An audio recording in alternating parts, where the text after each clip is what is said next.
I'm Natalie, 30 years old, a software engineer who has always longed for my family's recognition.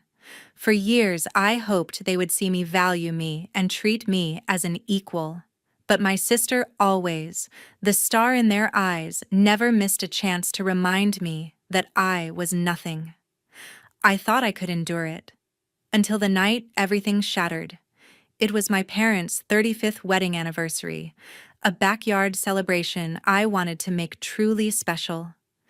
I poured my heart into it. The tables were set neatly, the food was ready, and I had chosen a gift with great care. I thought maybe this would be the moment they finally looked at me with pride. But as I stood to raise my glass for a toast, my sister laughed a sharp, bitter laugh and said, "You are not a part of this family." Her words cut like a knife. I quietly set my glass down, then said something that left the entire room in stunned silence. My mom's face turned pale, my dad's eyes widened, and my sister was struck speechless. The atmosphere grew so heavy that no one could utter a single word. What happened after that changed everything for me, for them, forever. If you've ever been dismissed by your family or made to feel like an outsider, share your thoughts in the comments. I will read every single one and listen to your story. Growing up in Raleigh, I was always the invisible one. Vanessa, my sister, 3 years older, soaked up every ounce of attention like she was born for it. Diane, my mom, and George, my dad, doted on Vanessa, her charm, her confidence, her everything. She was the golden child, the one who could do no wrong.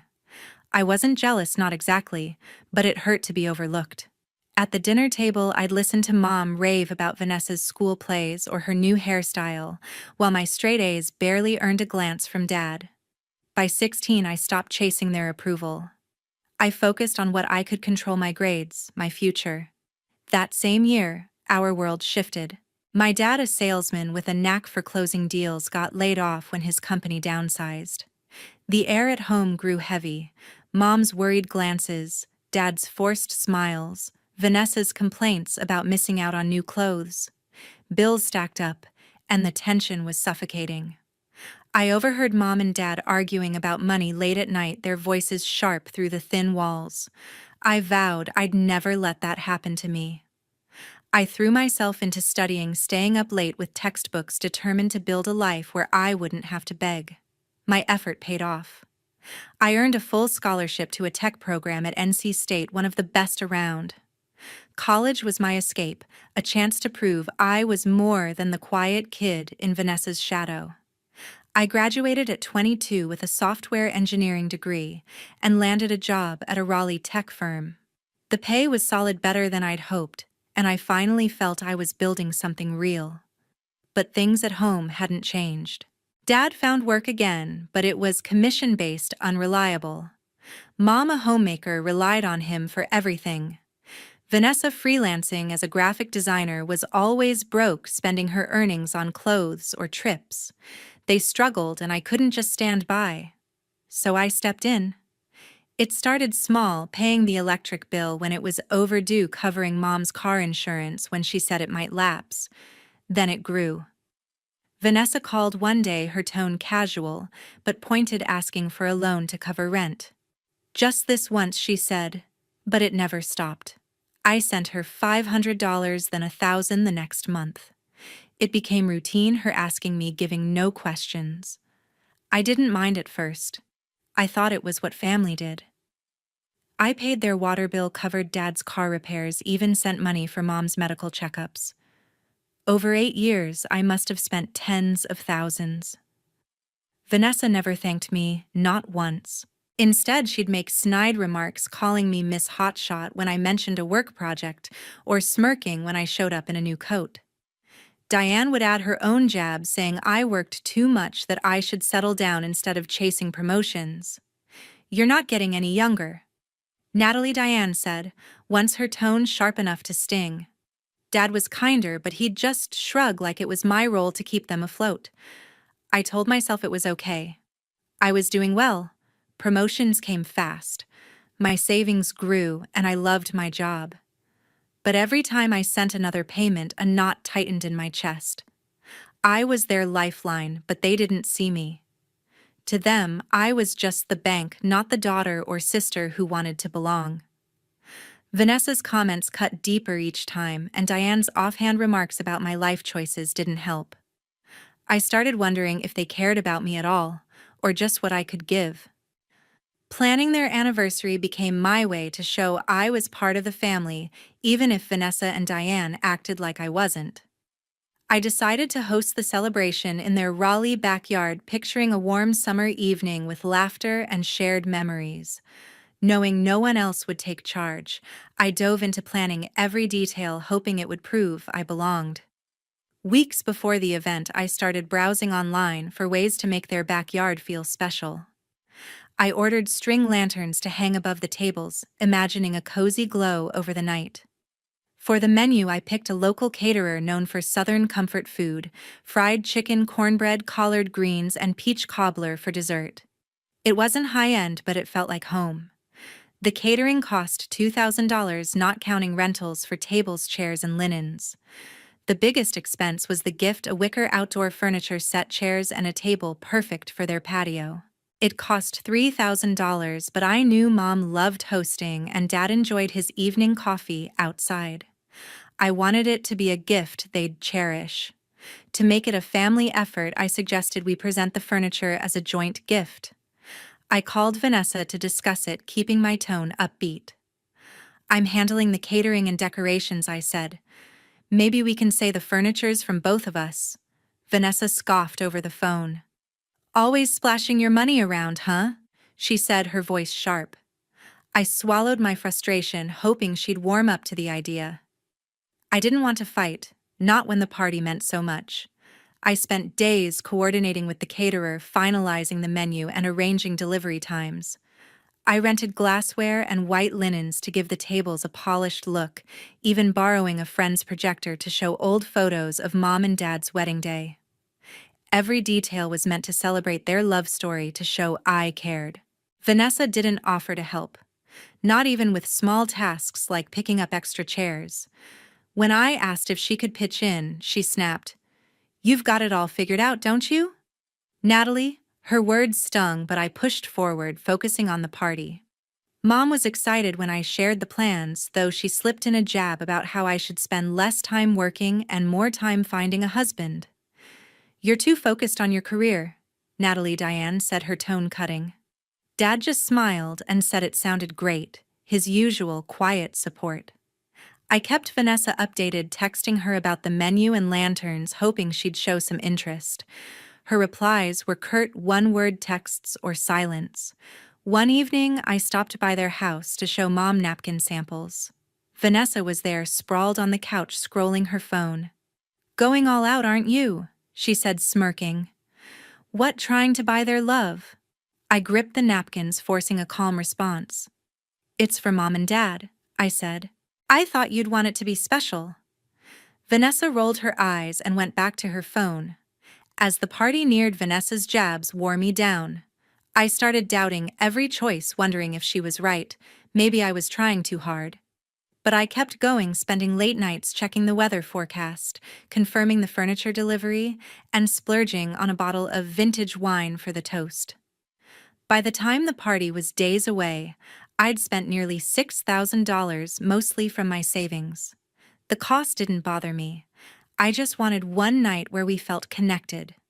Vanessa's attitude kept eating at me, though.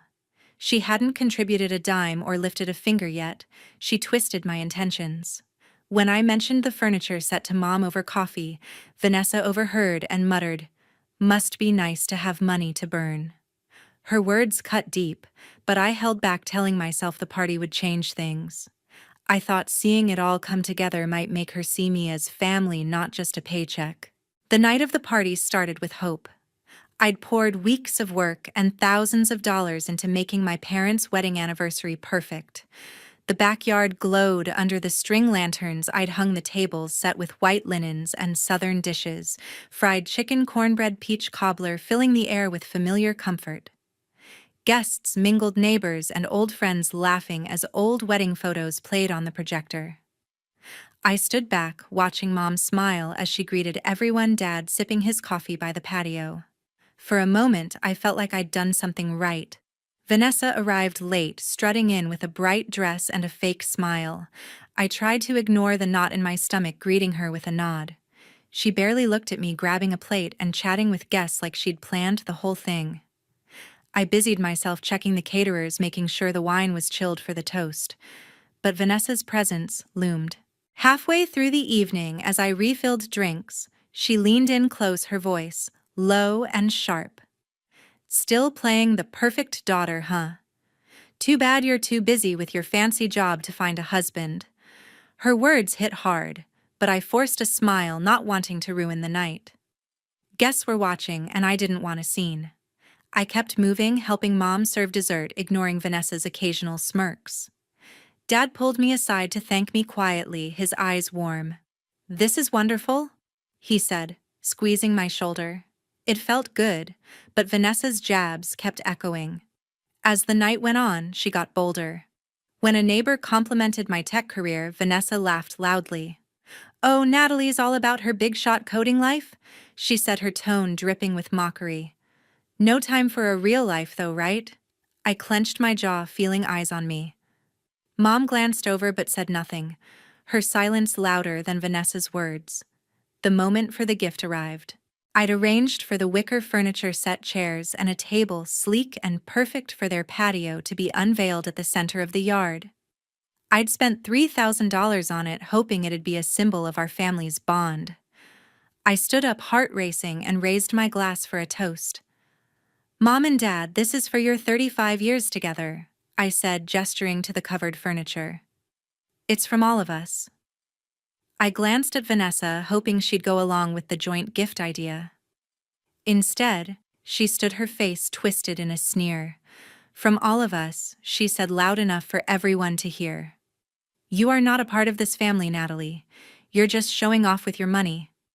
The backyard fell silent. Guests froze, forks clinking against plates. Mom's smile vanished, her eyes darting between us. Dad's coffee cup paused midair, his face pale. I felt my chest tighten, the weight of years paying their bills, swallowing their jabs crashing down. Vanessa's words weren't just an insult. They were a blade cutting me out of the family I'd fought to hold together. I could have crumbled, let the hurt swallow me. But something snapped instead. I raised my glass higher, locking eyes with Vanessa. "Perfect," I said, my voice steady but cold. "Then don't ask me for any more money." Gasps rippled through the crowd. Vanessa's smirk faltered, her eyes narrowing. I turned to the caterer nearby, my hands shaking but my resolve firm. "Split the bill for this party," I said, loud enough for everyone to hear. "Vanessa, Mom, Dad, each of you can cover your share." Mom's jaw dropped, and Dad looked like he'd been punched. Vanessa opened her mouth, but no words came out.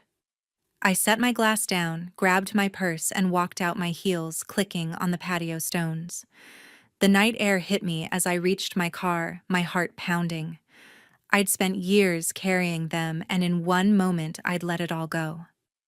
The silence behind me felt heavier than any argument. My apartment, usually a haven, felt empty when I walked in. I dropped my keys on the counter, the sound echoing in the stillness. For years I'd carried their burdens, bills, loans, endless demands, and in one night I'd cut the cord. The freedom was exhilarating, but a hollow ache settled in my chest. I'd stood up for myself, but I was alone. My phone buzzed an hour later. It was Dad, his voice soft and hesitant. "Natalie, I'm sorry," he said. "We didn't mean for things to go like that." I listened, staring at the ceiling, unsure how to respond. He talked about how much the party meant to him and Mom, how they didn't expect me to leave. "We love you," he said, but the words felt heavy, like they came too late. I thanked him, keeping my voice steady, and hung up. Mom called next, her tone shaky. "You didn't have to walk out," she said, almost pleading. "Vanessa was out of line. But we're family." I wanted to believe her, but her silence at the party stung more than Vanessa's insult. "I need time, Mom," I said, ending the call. "Vanessa didn't reach out. No texts, no calls, just silence, as if I'd never existed. I couldn't sleep that night. The high of standing up to Vanessa mixed with a gnawing loneliness. I'd spent years trying to prove I belonged, pouring money and energy into a family that didn't see me. The more I thought about it, the more I realized I needed a break, not just from them, but from the weight of their expectations. The next morning, I opened my laptop and booked a weekend trip to Asheville, a quiet mountain town a few hours away. I craved the cool air, the rolling hills, a place to clear my head. The ticket cost $300, a small price for peace. Back at work, I threw myself into projects, but the ache lingered. A coworker noticed my distraction and suggested therapy. I'd never considered it before, but the idea stuck. I found Dr. Marilyn Ross, my therapist, through a recommendation. Her office in downtown Raleigh was small but warm, with a soft couch and bookshelves packed with titles on healing. In our first session, I sat nervously, unsure where to start.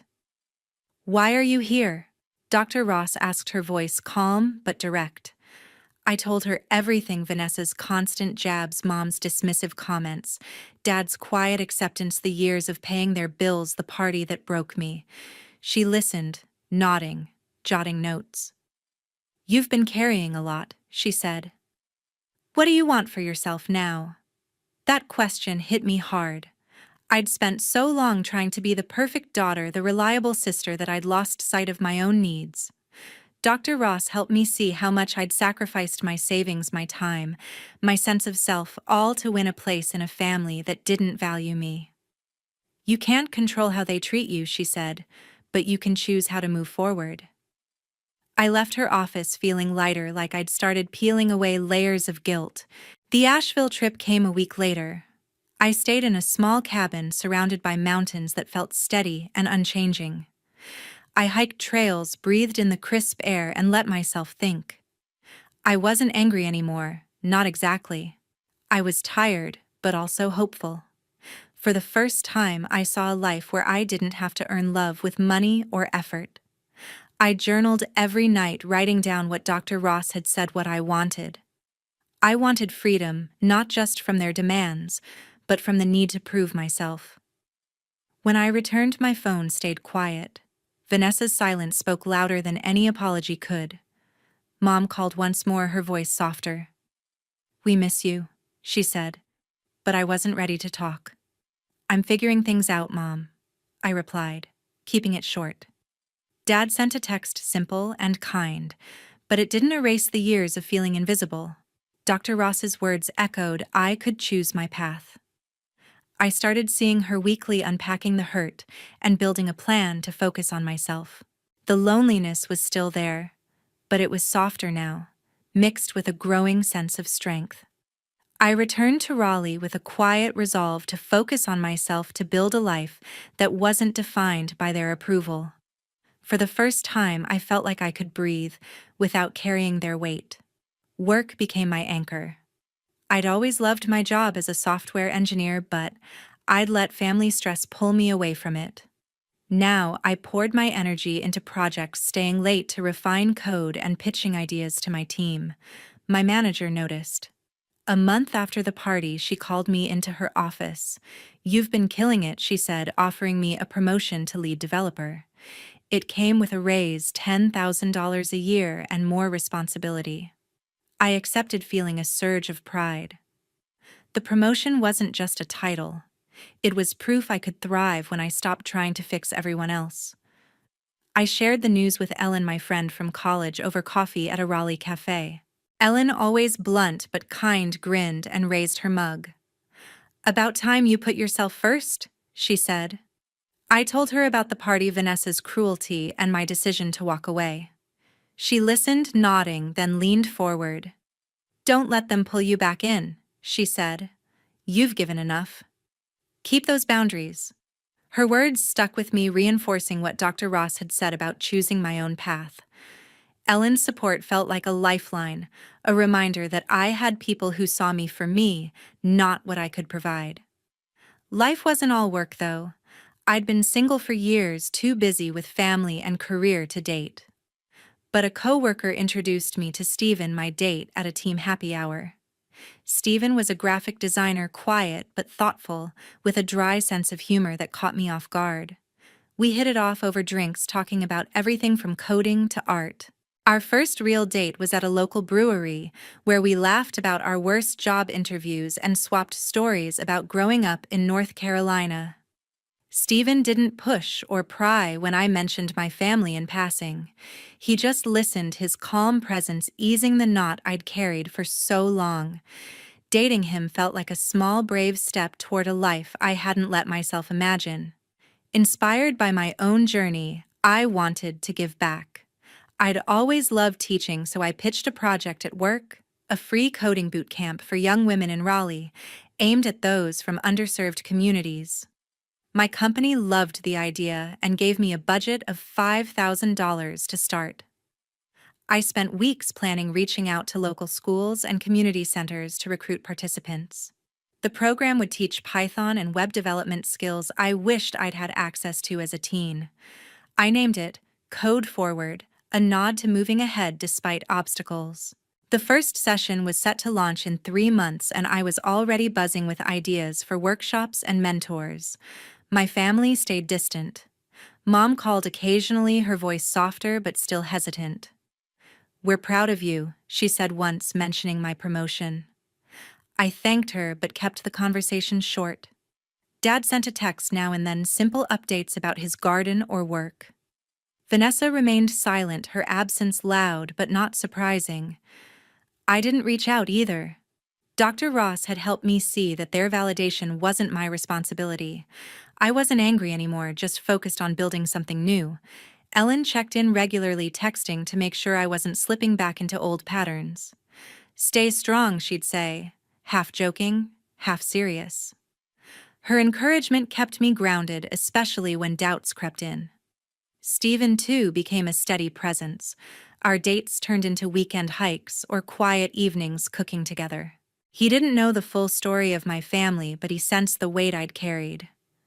"You seem happier," he said one night, stirring pasta in my kitchen. I smiled, realizing he was right.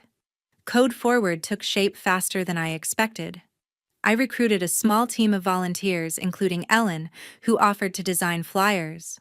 The first workshop filled up within days, with 20 young women signed up. I spent evenings preparing lesson plans, excited to share what I'd learned in a world that often felt out of reach for girls like them. I was no longer the invisible daughter, but the woman who chose her own path. Yet as I built this new world, my family faced the fallout of their choices, and I had to decide how or if I'd stay connected. 3 months after the party, I heard through a mutual friend that Vanessa had lost her freelance graphic design gigs. Her habit of splurging on clothes and vacations had caught up with her. Without my financial support, she couldn't cover rent and had to sell her designer bags and a vintage motorcycle she'd bought on a whim. The news didn't surprise me. Vanessa had always lived beyond her means, expecting me to bail her out. I felt a pang of guilt, but it faded quickly. I'd spent years funding her lifestyle only to be called not family. Her silence since the party spoke volumes, and I wasn't about to step back in. Mom called one evening, her voice strained. "Vanessa's struggling," she said, pausing, as if waiting for me to offer help. I listened, sipping tea in my Raleigh apartment, but didn't respond. "We're cutting back too," she added. She and Dad had sold their second car, a pickup truck Dad loved to cover bills. His commission-based job was unsteady, and Mom's budget was stretched thin without my contributions. "We could use some support," Diane said, her tone hesitant but pointed. I took a deep breath, feeling the old pull to fix their problems. "I can't, Mom," I said firmly. "I've done enough." She went quiet, then mumbled something about understanding before hanging up. The call left me shaken but resolute. I wasn't their bank anymore. Dad texted a week later asking to meet for coffee. I agreed, curious but guarded. At a small cafe near my office, he looked tired, his usual warmth dimmed. "We messed up," he said, stirring his coffee. "I should have stood up for you at the party." His apology felt genuine, But it didn't erase the years of silence while I carried their burdens. I nodded, thanking him, but didn't offer more. "I'm building my own life now, Dad," I said. He smiled faintly, saying he was proud, but I could see the weight of their struggles in his eyes. I left the cafe feeling lighter, knowing I'd held my ground. My life, meanwhile, was blooming. Stephen and I were spending more weekends together exploring Raleigh's parks or trying new recipes in my kitchen. He'd started teaching me about graphic design, laughing when I struggled with color palettes. "You're better at code than art?" he teased, kissing my forehead. His support felt effortless, a stark contrast to my family's demands. We weren't rushing things, but being with him made me realize what a real partnership could be: mutual, not one-sided. Code Forward was thriving too. The first cohort of 20 young women had completed their Python course, and their excitement was contagious. One student, a shy 17-year-old, built a simple website for her mom's bakery, beaming when it went live. I spent evenings refining the curriculum, adding lessons on app development. Ellen, who designed our flyers, joined a session to share her marketing expertise. "You're doing something big," she told me after class, her eyes bright. "Don't let anyone take that from you." Her words echoed Dr. Ross's advice, reinforcing my commitment to this new chapter. Vanessa sent a text one day, brief and curt. "Need to talk," it said. I stared at my phone, remembering her sneer at the party. I didn't reply. Dr. Ross had taught me that boundaries weren't just about saying no, they were about protecting my peace. Vanessa's struggles were hers to face, not mine to fix. Mom called again a month later, mentioning they'd downsized to a smaller grocery budget. "We're managing," she said, but her voice hinted at hope I'd step in. "I'm glad you're figuring it out, Mom," I said, keeping my tone neutral. I wasn't cold, just done being their lifeline. As winter settled over Raleigh, I felt a quiet happiness. Stephen and I planned a trip to the coast, and Code Forward secured funding for a second cohort. I wasn't perfect, and some days I missed the idea of my family more than the reality. But I'd learned to choose myself, to build a life that didn't revolve around their approval. I was no longer the invisible one, and that was enough. I carved out my own path. The decision to walk away from my family's demands after that disastrous anniversary party reshaped my world. Raleigh became a city of possibilities, not a reminder of old wounds. I stopped waiting for their calls, stopped hoping for reconciliation. My life was mine now, and the lessons I learned through this journey are ones I want to share with you. Word reached me through a former neighbor that Vanessa was drowning in debt. Her lavish spending, weekend getaways, expensive jewelry had spiraled out of control after her freelance clients dropped her for missed deadlines. She'd pawned her high-end camera equipment, once a source of pride, to cover loan payments. The news didn't stir sympathy. Vanessa's cruel words, "You are not a part of this family," still lingered, a sharp reminder of her dismissal. I'd funneled thousands into her life only to be cast aside. Her struggles were her own now, and I felt no pull to rescue her. Mom and Dad had their own challenges. A friend mentioned they'd traded restaurant dinners for home-cooked meals, cutting corners to stretch their budget. Dad's sales commissions were inconsistent, and Mom had picked up extra shifts at a local bookstore to make ends meet. They'd let go of their weekend golf membership, a small luxury they'd cherished. When Diane called one evening, her voice was heavy. "We're getting by, but it's tough," she said, a subtle hint of expectation in her tone. I sipped coffee in my apartment, feeling the familiar tug of guilt. "I'm sorry, Mom, but I can't help," I said, my voice calm but firm. She sighed, murmuring something about hoping I'd visit soon, then hung up. Dad sent a brief email a week later, checking in. "Doing okay, Dad?" I replied, keeping it short. I loved them, but I wasn't their lifeline anymore. My world, in contrast, was vibrant. Stephen and I were growing closer, sharing quiet mornings at Raleigh's farmers market or laughing over board games. He'd sketch designs while I coded, our passions complementing each other. "You're unstoppable," he said one evening, watching me tweak a website for work. His belief in me felt like a gift, so different from my family's demands. My career as a lead developer was thriving with new projects pushing me to grow. Code Forward. My coding bootcamp for young women had become a beacon of purpose. The second cohort was underway with students creating apps that amazed me. One built a budgeting tool for her family. Ellen, my friend, helped organize workshops, her enthusiasm infectious. "This is your legacy," she told me, grinning as we planned a guest speaker series. Therapy with Dr. Marilyn Ross. My therapist kept me grounded. She'd guided me through the pain of feeling invisible, helping me see that my worth wasn't tied to my family's approval. "Boundaries are your strength." She said, her words a steady reminder. I'd spent years giving too much money, time, energy, only to be overlooked. The party was my breaking point, but it was also my beginning. I learned that loving yourself means saying no even to those you care about.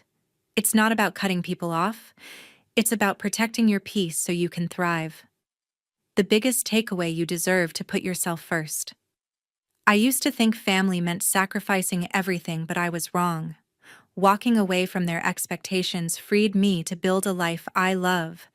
I'm not saying it's easy. Some days I miss the idea of a close family, but I've found something better: a life where I'm enough. I want you to think about your own journey. Have you ever had to set a boundary to protect yourself? Maybe you've carried someone else's weight too long. Share your story in the comments. I'd love to hear how you found your way. Your voice matters, and it might inspire someone else to take that first step. As summer warmed Raleigh, I felt rooted. My apartment was filled with books and art I'd collected, with Stephen's small pieces of a life I'd chosen. Code Forward was expanding with plans for a third cohort. I wasn't looking back, only forward. I'd built a world that didn't need my family's approval, and that was my greatest victory.